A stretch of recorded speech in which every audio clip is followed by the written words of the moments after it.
7 minutos, seguimos haciendo Ahora es Cuando junto a Matías de la Maza esta mañana. Así es. ¿Verdad? Y abramos al tiro conversación. Esta mañana nos acompaña en el estudio el presidente del Partido Republicano, Arturo Esquella. ¿Cómo estás? Muy buenos días, Connie y Matías. Muchas gracias por la invitación. Buenos días, Arturo. Oye, tenemos harto tema, Arturo. Último día de febrero. Último día de febrero. Claro. Y comienza marzo y con marzo se vienen definiciones. Así es, y muchas este es un año definiciones. electoral. Entonces, partamos por ahí. Yo sé que este es un tema que se te ha preguntado, pero para cerrar un poquitito lo que han sido esas respuestas tuyas y proyectar a lo que viene las definiciones que hay que tomar, hablemos un poquitito del debate que debe haber. Tú nos dirás de qué envergadura es el debate al interior del Partido Republicano por la irrupción de Johannes Kaiser, porque es bastante obvio que alguna discusión tiene que estar generando, ¿verdad? Ya hemos escuchado algunas voces diciendo que eventualmente habría que tener una primaria, José Antonio Kast diciendo que no, él no va a ir a primaria, que va a ir a primera vuelta, pero ¿qué significa dentro del Partido Republicano? ¿Cómo asume el Partido Republicano la existencia de un Johannes Kaiser que está hoy día subiendo las encuestas, que ya pasó en las encuestas a José Antonio Kast y que viene además del mismo tronco? Mira, más allá de la elección presidencial propiamente tal, que la abordamos al tiro, el hecho de que Johannes Kaiser, siendo alguien que evidentemente formaba parte de nuestra fila, fue militante, miembro de la bancada, tenemos con él una muy buena relación, pero es bastante sano de que hayan formado un partido nuevo, porque mientras él y personas en el fondo que tienen una inclinación hacia lo más libertario, que hoy día están evidentemente con él, estaban dentro de Republicano, había una tensión permanente. Uno podría decir, pucha, pero si no es tan lejana la manera de ver el rol que tiene la autoridad en una sociedad desde el punto de vista libertario, desde el punto de vista de lo que representan ustedes republicanos. Sí, pero a ratos en el fondo se van generando tensiones.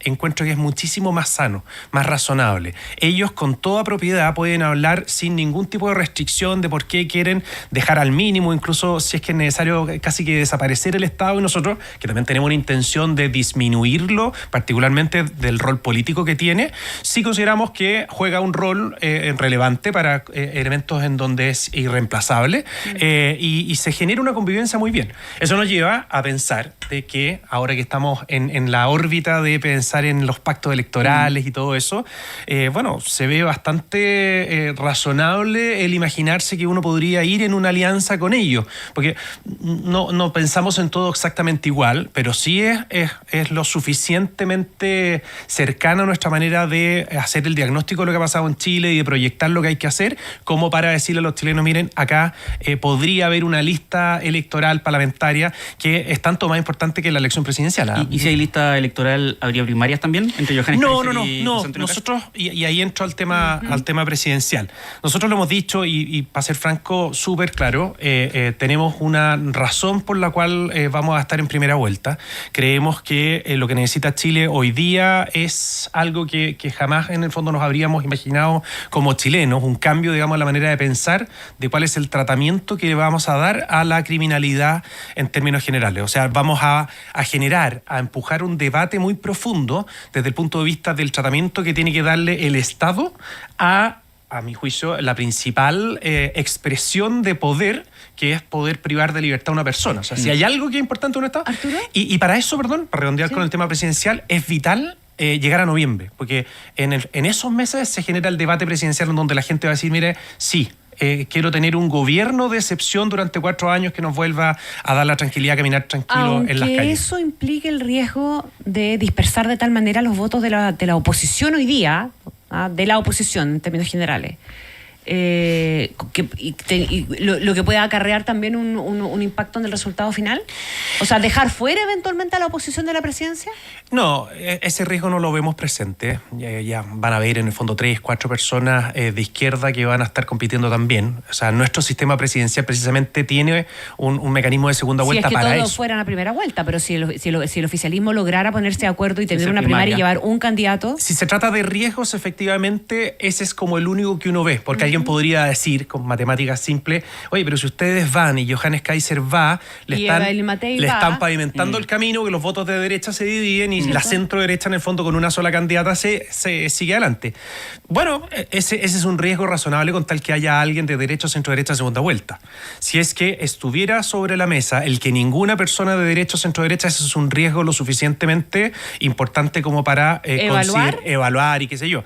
Pero eso no existe. Y eso de verdad, para quienes nos dedicamos a esto... Pero lo vamos a saber luego, digamos. O sea, en algún momento de aquí, algunos meses más, lo vamos a tener. Yo creo que va a haber más candidatos de izquierda, porque cuando existe este nivel de dispersión, tú podrías decir, bueno, ¿y qué pasa si llega Michelle Bachelet y se ordenan todo?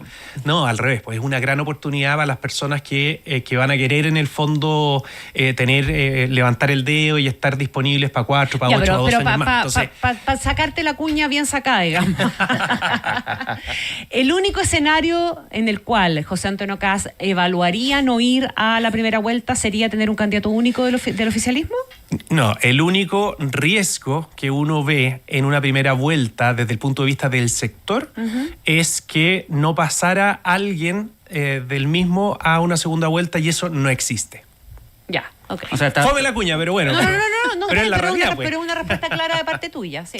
Pero ¿ustedes no creen que si Michelle Bachelet, por ejemplo, fuera de candidata presidencial, aunaría tanto que no habrían suficientes candidatos de izquierda como para generar esa dispersión? No, yo creo que ahí se levantan algunos... Es que hay varios partidos que están tratando como de despegarse. Mira lo que está pasando, no sé si ustedes han analizado, pero lo que está pasando... No me gusta mucho meterme en opinar de los otros partidos, pero ya vamos a ser de analista. El Partido Regionalista Verde, el Partido Social, bueno, ¿cómo se llama? Y el otro, el Partido Liberal de Vladimir Milošević. Los dos ya tienen candidato presidencial. Ellos ya demostraron tener algún grado de autonomía. Ya, pero tratemos de reflejar eso en un impacto electoral de verdad. ¿Tú de verdad crees que pueden sacar un porcentaje significativo de votos como para alterar el resultado? No, yo estoy yendo más allá. Ellos tienen, si es que tú los sigues en las votaciones, en la manera en que se aproximan a las políticas públicas, una cosa levemente distinta al resto, al Frente Amplio, que es decir, el Partido Comunista, incluso al mundo socialista. Y desde ese punto de vista, me da la impresión de que perfectamente podrían decir, esta es la oportunidad para llegar hasta el final con tener una primaria entre los dos, llevar un candidato... a una primera vuelta, con tal, digamos, de fortalecer la lista de que en conjunto puedan sacar. Si es que quieren tener representación parlamentaria razonable, efectivamente ese es el mejor camino. ¿Ese es el gran propósito del Partido Republicano con esta estrategia electoral? Fortalecer la lista parlamentaria. El próximo gobierno, sin ninguna duda, para lograr el propósito que nosotros creemos se debe hacer durante los siguientes 4 años, se logra solo con un gobierno que tenga el Congreso en mayoría. Del sector. No estoy diciendo que tengan que ser republicanos. Y eso se logra con competencia. Si tú no tienes competencia entre centro derecha y derecha en una primera vuelta, el eje entero se mueve a la izquierda, más aún, con todo cariño, pero con Eli Matei siendo la candidata de centro derecha, porque no tendría ninguna necesidad de ir a generar, digamos, un guiño hacia el mundo más de derecha. Y con eso, en el fondo, se te desaparece la tensión necesaria y buena para la competencia en la elección parlamentaria. Y con eso, en el fondo, son menos votos en las listas de derecha y menos escaños, por supuesto. Entonces, la competencia, y si hay algo que está documentado no con encuestas, sino que con elecciones, la competencia es la que ha permitido sacar los mejores resultados de la historia de Chile para la derecha. Vean lo que fue el Consejo Constitucional, vean lo que fue la elección municipal. Nunca antes habíamos superado el 50% en conjunto y ahora lo hicimos porque había competencia en todo Chile. Si lo razonable, acá lo único que uno pide, y no me voy a cansar de decirlo aprovechando los micrófonos, es que todos tengan la inteligencia, la madurez y la sabiduría para en segunda vuelta estar disponible sin restricción y 100% desde el día 1. Porque es ahí en donde nos jugamos el pellejo de que... apoyar en apoyar al que pase. O sea, tal como nosotros lo hicimos en 2017, apoyando esa misma noche a Sebastián Piñera, lo fuimos a ver. Al día siguiente José Antonio estaba arriba de un avión camino a Arica o a Punta Arenas, recorriendo Chile. Eso es lo que nosotros esperamos y es lo que no ocurrió hace 4 años, pero no ocurrió con el candidato presidencial, pero los partidos sí hicieron eso con José Antonio. Se sumaron los partidos. Hay quienes dicen, pucha, porque se sumaron los partidos, perdimos.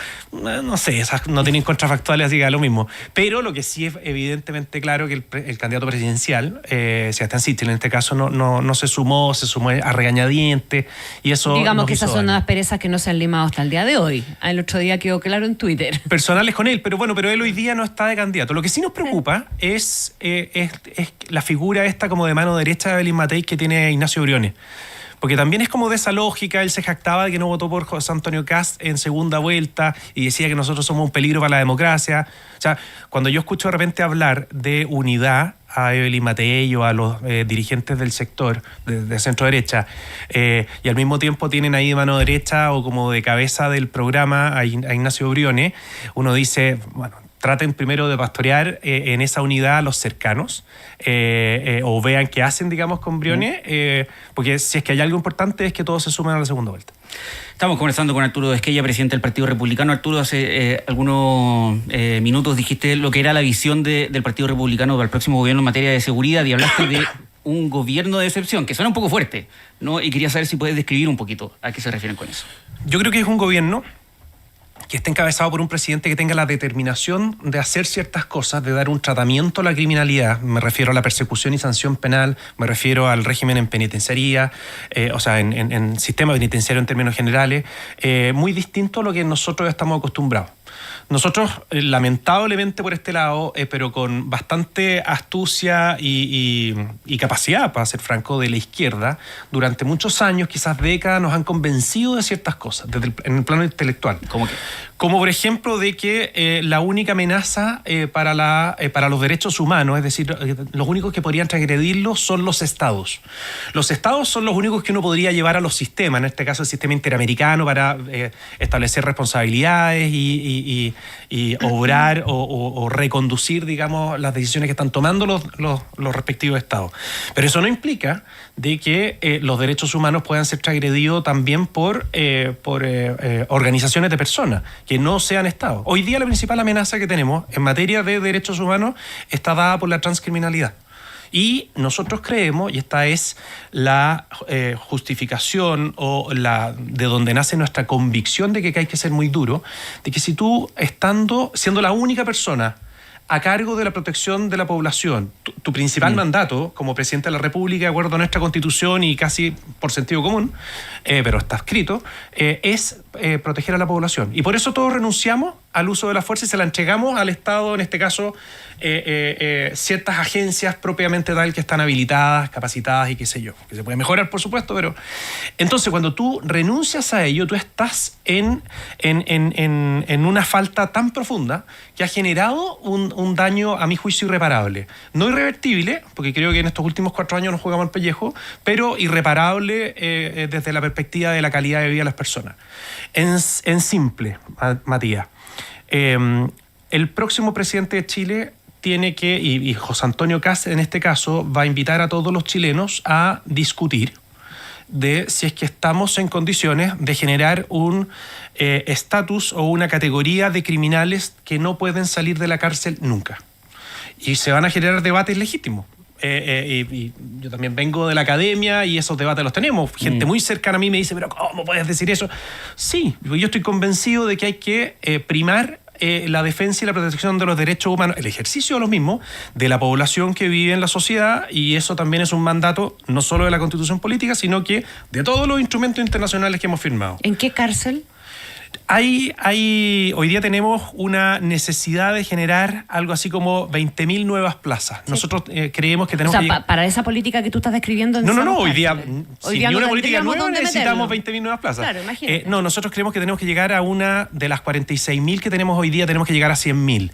Nosotros creemos, y acá me paso a lo que hemos estado estudiando estos últimos años, fuimos particularmente a estudiar el modelo de El Salvador, en donde hay muchas cosas que se aplican, otras que no, por cierto, y el tener un centro de confinamiento particularmente dado para las bandas criminales, en donde tienen un sistema jerárquico que hay que neutralizar, en donde están acostumbrados a operar al interior de las cárceles y desde ahí hacia afuera, tiene que darse con una cárcel que no existe hasta hoy día. Nosotros queremos construir un centro de confinamiento, muy probablemente en un lugar despoblado, no le pongan lugar geográfico porque no va a estar todavía, porque por condiciones, los vecinos con los carteles por condiciones, afuera al tiro, sí, pero eso lo vamos a minimizar porque va a tener un diámetro de exclusión o una sección de exclusión de 7 kilómetros a la redonda. Mi tema es que eso se puede demorar mucho más que el mandato de José Antonio Kast. No, lo vamos a hacer en un año. ¿En cuánto tiempo? En un año. Saltándose toda la... No. Por decretos especiales, digamos. No, o sea, tenemos plan A, plan B y plan C. Ajá. El plan A es ir al Congreso y pedir una ley de fast track que nos permita habilitar los módulos. O sea, queremos copiar el sistema súper franco, Connie. Si no hay para qué inventar la rueda, sí. Y con los mismos planos y teniendo a la vista, digamos, la metodología que fuimos a estudiar. Tiene un mecanismo de vigilancia muy distinto al resto de las cárceles para evitar la corrupción, que está muy, muy presente en nuestras cárceles también. En fin, lo queremos modelar de tal manera de que nos dé... hay que ver la capacidad de acuerdo... Supongamos que eso funcionara. Sí. Ya, o sea, tiene dificultades, pero ok. Supongamos que funcionara. ¿Qué impacto tiene eso en la percepción de temor de las personas y en los números concretos del crimen? No, eso no es nada si no acompañado del resto. Esto es algo material a donde poner a las personas con una condición un poco más razonable que el hacinamiento que tienen hoy día. No, el tema de verdad es cómo tú cambias el modelo de persecución y sanción. Nosotros creemos de que por la mera participación en una organización, no es necesario que yo le pruebe a Juan Pérez, digamos, la participación en un delito, es decir, en una configuración de un tipo penal determinado, sino que por el hecho de formar parte de una organización criminal, las penas tienen que partir de 20 años. Y eso va de la mano, digamos, con un cambio, y esto sí o sí es legislativo, en nuestro catálogo de penas, en donde, a mi juicio, el participar en una asociación criminal debiera tener, al igual que en El Salvador, entre 20 y 30 años. De ahí, tú cambias, digamos, la lógica de persecución y te pasas a tener un trabajo con las policías, muy reforzadas por las Fuerzas Armadas, precisamente para anticipar la labor policial.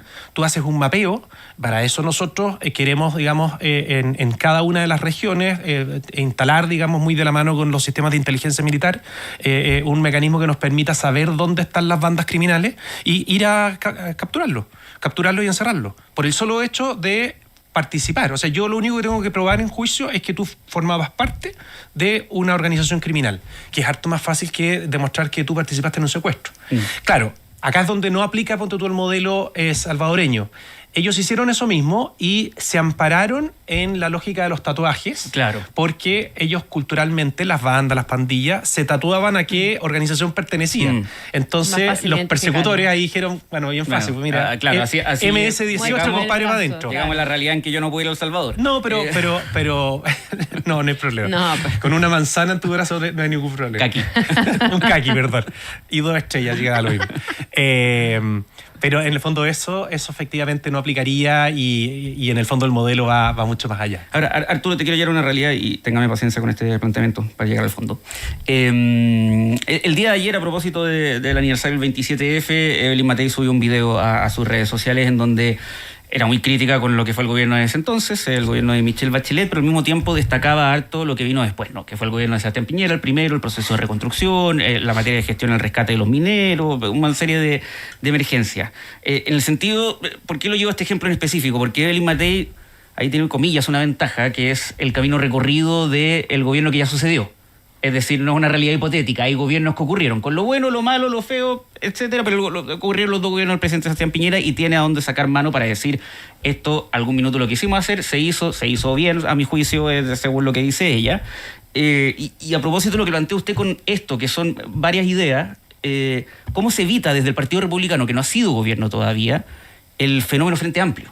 Es decir, el plantear ideas a un montón de problemas y llegar al gobierno y darse cuenta que no se pueden realizar, o que eran demasiado utópicas dentro de su propia lógica como para poder efectivamente materializar. Lo que tú ves como una dificultad, Matías, nosotros lo vemos como uno de los grandes atributos de nuestra campaña, de nuestra candidatura, la candidatura de José Antonio, porque efectivamente quienes están hoy día como alternativas ya han gobernado, directa o indirectamente. O sea, Evelyn Matei tomó una decisión de, en el fondo, decir, mire, vamos a hacer los mismos que, más o menos los mismos. Pero en el fondo es una continuidad. De quienes estuvieron particularmente en el segundo gobierno de Sebastián Piñera, que tuvo, como todos los gobiernos, cosas buenas y cosas malas.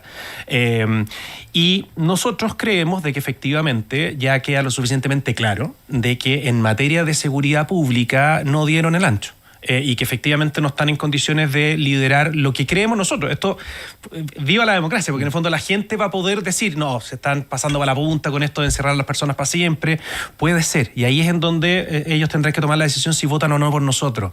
Pero lo que sí es lo suficientemente claro, que si tú tuviste dificultades para evitar que un grupo de personas no te permitiera pasar si es que no te bajabas del auto a bailar, es muy poco probable que tú tengas el coraje de enfrentar al Tren de Aragua.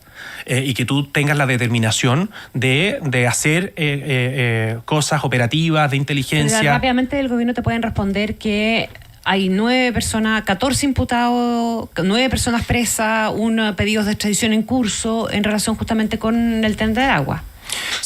A ver, la Fiscalía está haciendo un trabajo muy bueno y eso es fantástico, pero no es suficiente. O sea, si es que en el fondo cuando hay que hacer un recorte, que tal como lo propusimos nosotros, de $5.000 millones y cortan un quinto de eso y a su vez lo concentran en los órganos en donde lo único que había que hacer era multiplicarle los recursos, quiere decir que no necesariamente es gracias a este gobierno, a las decisiones que está tomando este gobierno.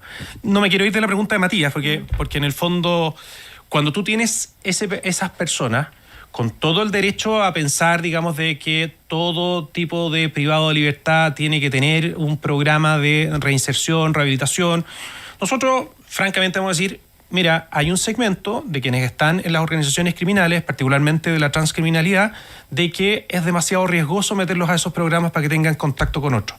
Y vamos a hacer todos los esfuerzos porque tú limpiaste con eso las cárceles y el perfil criminógeno que tienen quienes están en los otros 88 penales. Entonces ahí puedes hacer un trabajo muy profundo en eso, particularmente con los primerizos. Acá no va a haber la voluntad, no va a haber el coraje. Sí, pero se lo pregunto sobre todo porque estamos en un momento, en un contexto, no solo acá en Chile, sino que en general, que es de los movimientos más anti, ¿no? Es decir, no estamos tan seguros de lo que queremos, pero sabemos que no queremos lo que está ahora, ¿no? Y por eso las oposiciones en general en distintas partes del mundo les está yendo particularmente bien. Y en ese sentido no caen en el riesgo de nuevamente proponer soluciones a problemas, un sector que no ha gobernado, pero no poder convencer a la población de que tienen las garantías de poder ejecutar esas soluciones. Lo digo porque tuvimos el caso del Frente Amplio, ¿no? El Frente Amplio que venía diciendo es que los que han pasado, los que tienen experiencia, no supieron resolver estos problemas. Entonces ahora nos toca a nosotros.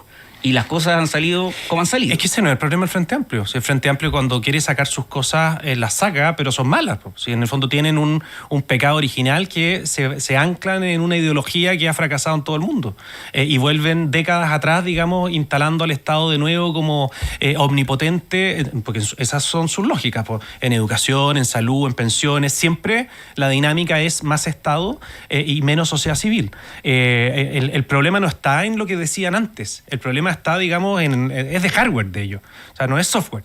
Y desde ese punto de vista nosotros muy distintos, si no queremos inventar la rueda. De hecho, en otras materias, muy probablemente, y por eso me refiero a un gobierno de excepción, muy probablemente no nos vamos a meter mayormente. O sea, en el fondo, el chileno que quiere votar por los republicanos tiene que saber que nosotros vamos a recuperar la libertad y nuestra máxima es convertir a Chile en el país más seguro de Latinoamérica.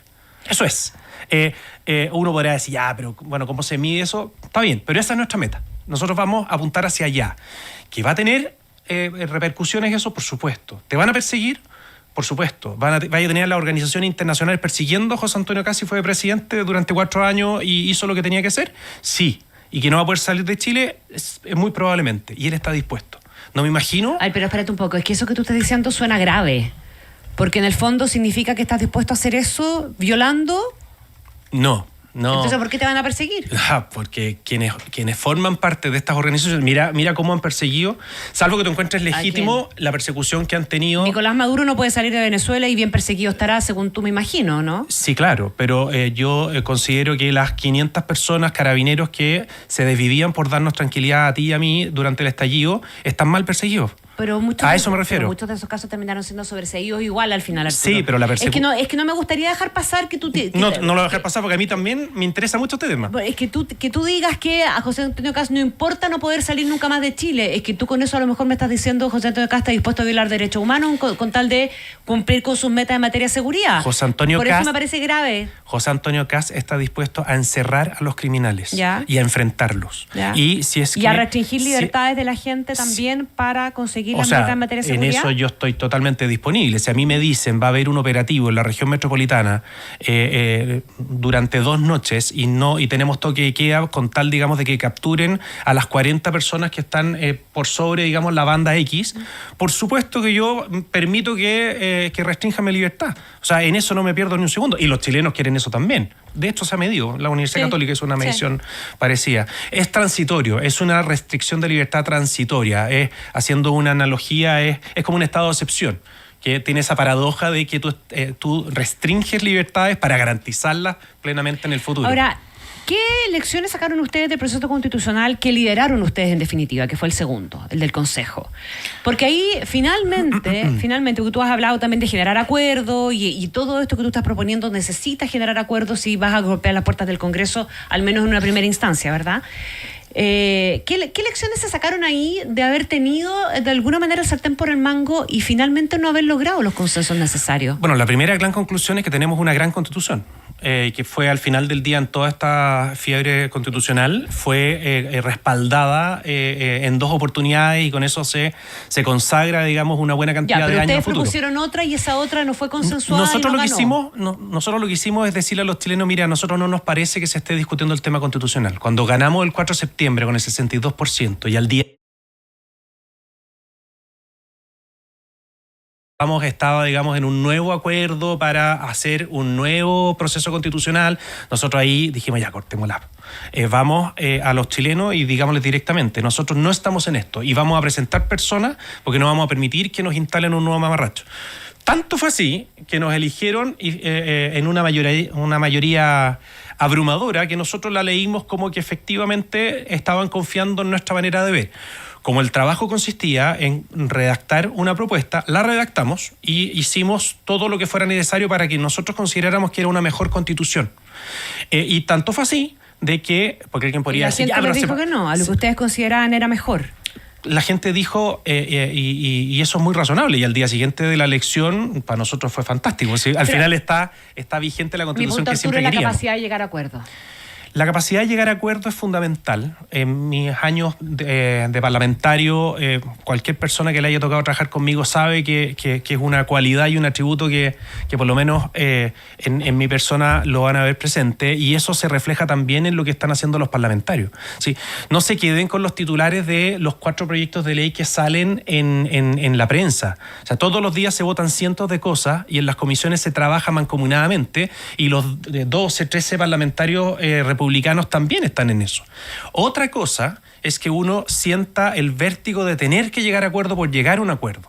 Que lata, hablamos tanto del tema de pensiones que no quiero caer en eso de nuevo, pero en el fondo es un buen ejemplo. Si tú estás convencido de que no es algo positivo y tenías solo la convicción de que había que subir la tasa porque había bastante consenso, reajustar o subir la PGU, fantástico, pero no te veas en la necesidad de recoger parte de la aspiración ideológica que tienen los otros, porque por pequeña que sea o por maquillada que esté, al final igual te va generando un daño que era totalmente innecesario.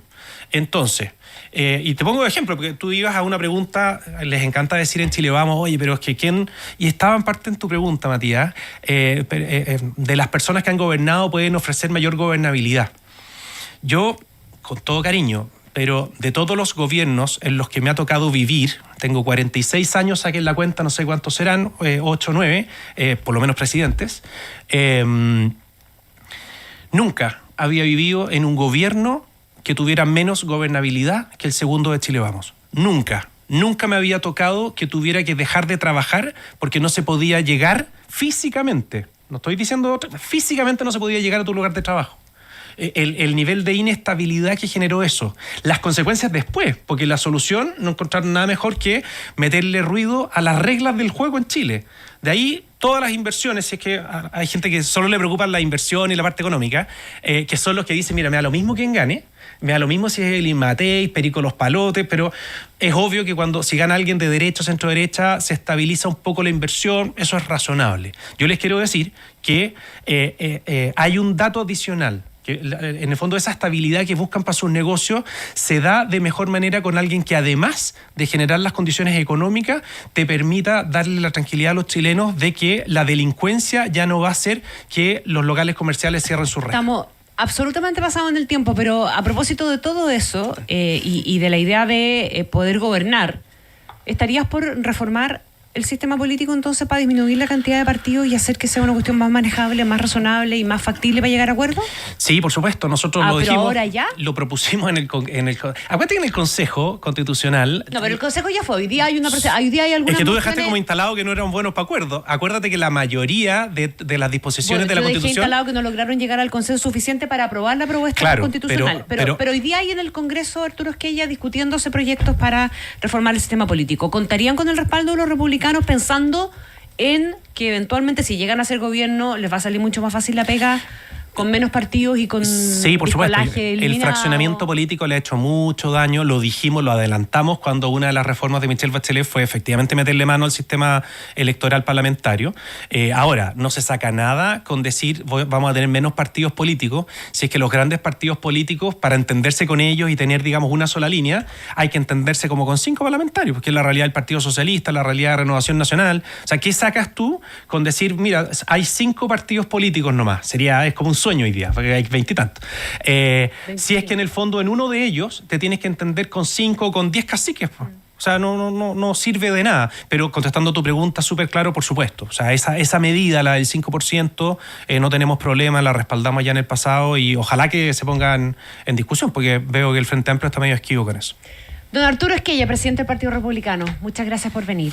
Gracias a ustedes. Gracias, Buen muy bien, día. la próxima. 8:39.